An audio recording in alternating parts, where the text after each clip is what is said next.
Depois de alguns meses com a implementação das tarifas do Trump, quem realmente está pagando? São os consumidores americanos? São os importadores? São os exportadores? É uma mistura? E é sobre isso que eu quero falar no capítulo de hoje para entender o que está acontecendo e por que talvez isso não seja o mais importante diante de um problema pior. Então vamos lá. Primeiramente, as tarifas, né? Antes que já comece os comentários, elas já estão em vigor há algum tempo e você já percebe o aumento desse recolhimento, né, de tarifas, né, que a gente chama de tariff revenue, ou seja, como se fosse uma receita baseada nas tarifas, mas que acaba tendo um efeito de imposto, né, que vai para a conta do TGA, o Treasury General Account, do Tesouro, que eu já explico bastante para os membros aqui no Substack. Então, isso já está criando um efeito e vem batendo recordes atrás de recordes, fazendo com que você já veja que isso já é uma realidade, fazendo parte ali de todos os produtos que entram nos Estados Unidos hoje, porque ele é praticamente um cobertor de no mínimo 10%, e aí você tem ali as discussões que ainda estão ocorrendo, mas isso já está em vigor. Só que aí fica a grande questão, chegam dados, né, principalmente quando você tem ali toda aquela discussão de que isso é um tiro no pé, o meu objetivo não é dizer se eu sou contra ou se eu sou a favor, mas você como investidor precisa ver que isso é uma realidade e você precisa levar isso em consideração. E aí tem a grande discussão de elas são inflacionárias ou talvez seja até o efeito contrário. Então, esse dado acabou de sair, né, baseado no Federal Reserve, mostrando uma coisa bem interessante sobre as vendas, as vendas, né, no index dos Estados Unidos, comparado também com as margens de lucro das empresas americanas. E você percebe aqui claramente que a tendência vem sendo de queda, né, em 2025, inclusive, com esses dados mais recentes, mostrando que a quantidade de vendas que vem ocorrendo, né, principalmente ali no varejo, etc., ela vem reduzindo, porque a economia americana está se arrefecendo. Esse já é um processo que já acontecia antes das tarifas. Então não é... As tarifas, elas obviamente não vão ajudar. Você está colocando mais problemas ainda numa engrenagem que já tinha problemas para poder andar. É claro que muitos que defendem vão justificar dizendo que você precisa fazer uma faxina para mudar o comportamento, tirar o duplo déficit dos Estados Unidos, né, e compensar um pouco isso, mas é a realidade. Isso não ajuda o comércio de forma imediata, pelo menos, né? Pelo contrário, ele acaba arrefecendo mais. Só que dá uma olhada agora nesse gráfico, porque você também tem as margens de lucro baseada nessas vendas, e você percebe uma compressão também cada vez maior, mostrando que se você tem um movimento de tarifas e você pode até dizer o seguinte, não, você repassa tudo para o consumidor e ele vai acabar consumindo menos, porque se ele já não dava conta de consumir antes, o que vai acontecer agora?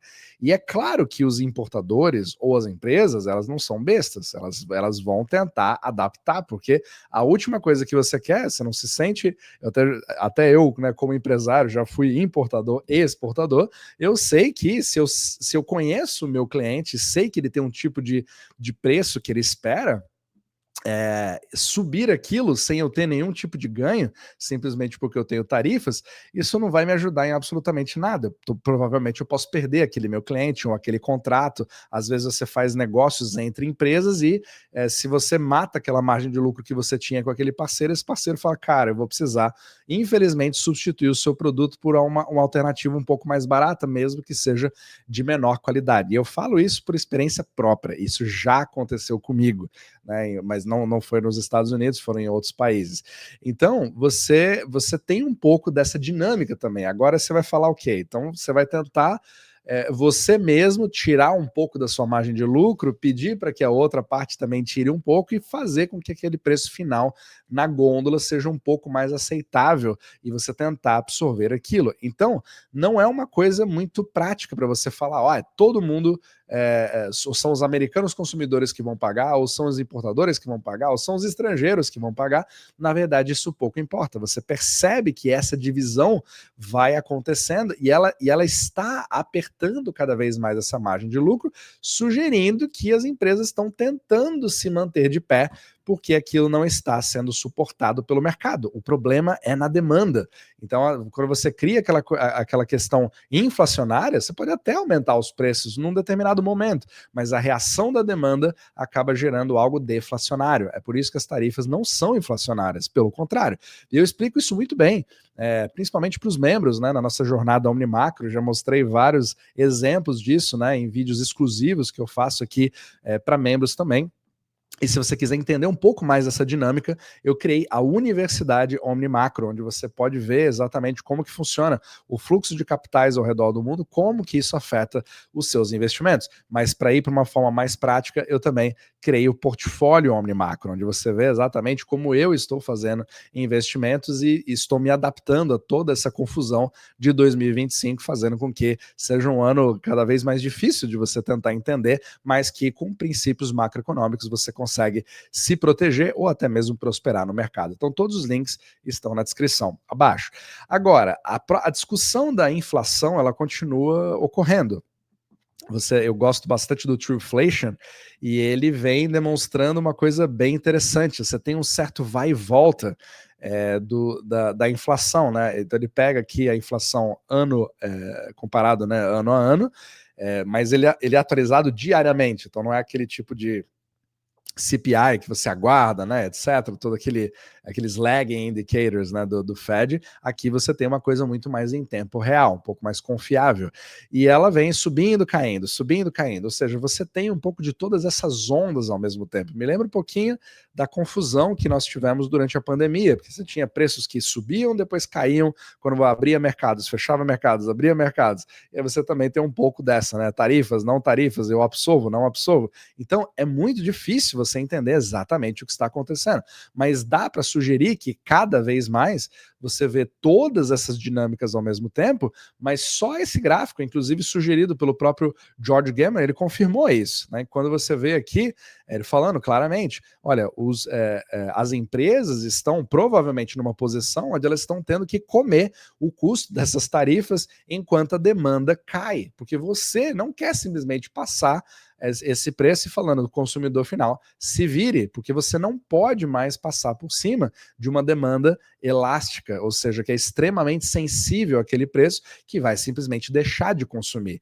Então, mesmo você tratando as tarifas como impostos, o que de fato elas são, você pode, diferente do imposto de renda, optar por não pagá-lo, desde que você não consuma aquilo. É claro que quando você tem a coisa generalizada, você obviamente é obrigado a consumir determinadas coisas, mas você faz escolhas para aquilo que cabe no seu orçamento, baseada naquela necessidade. E quanto mais supérfluo for aquele produto, mais você acaba mudando o seu comportamento. E isso é deflacionário, porque você acaba jogando isso para partes mais básicas da economia, fazendo com que classes mais altas sejam obrigadas a ir para lugares que são destinados à classe média ou até à classe um pouco mais baixa, né? Eu já falei em capítulos anteriores como várias pessoas da classe alta começaram a comprar mais no Walmart, por exemplo, né? Que é focado muito mais na classe média.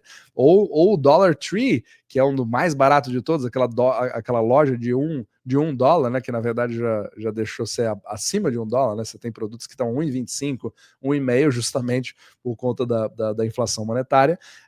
Mesmo assim, você percebe uma mudança nesse comportamento, um aumento de demanda por esse tipo de produto. Então, tudo isso reflete uma economia que vem puxando cada vez mais e que agora os números do desemprego, que eu já falei no capítulo passado, né, dos quase 1 milhão de empregos que, na verdade, nunca existiram, eles acabam criando ali uma confirmação do grande problema, né? Inclusive, eu fiz isso aqui, ó, que é o capítulo 507. Recomendo fortemente que você veja esse capítulo aqui. E também como que todo mundo espera que o Fed faça esse corte, que isso vai resolver todo o problema, para você perceber o quão ridículo acaba sendo a reunião do FOMC, onde você tem expectativa de que agora tudo vai ser salvo, né, de que tudo vai dar certo, ou que o mortgage americano vai ficar mais barato e que, de repente, todo mundo, por um passe de mágica, com um corte de 0,25%, vai fazer com que agora destrave o mercado imobiliário americano, sendo que o problema não somente não são os juros, mas os valores das casas. E mesmo que esses valores baixem, quem vai liberar algum tipo de renda se você está com problema, se você está com insegurança em relação à sua própria estadia, a própria estabilidade do seu emprego, e se você vai ter condições de encontrar outro, se você está desempregado. Então, essa acaba sendo a grande realidade que nós vemos hoje nos Estados Unidos e que cria uma série de preocupações, mas as tarifas acabam sendo um peso adicional e toda discussão que se teve até então acaba sendo mesmo um pouco irrelevante, né, de quem vai pagar isso, se é uma boa ideia ou não. Eu prefiro muito mais tratar a realidade da forma que ela é e não como nós gostaríamos que ela fosse.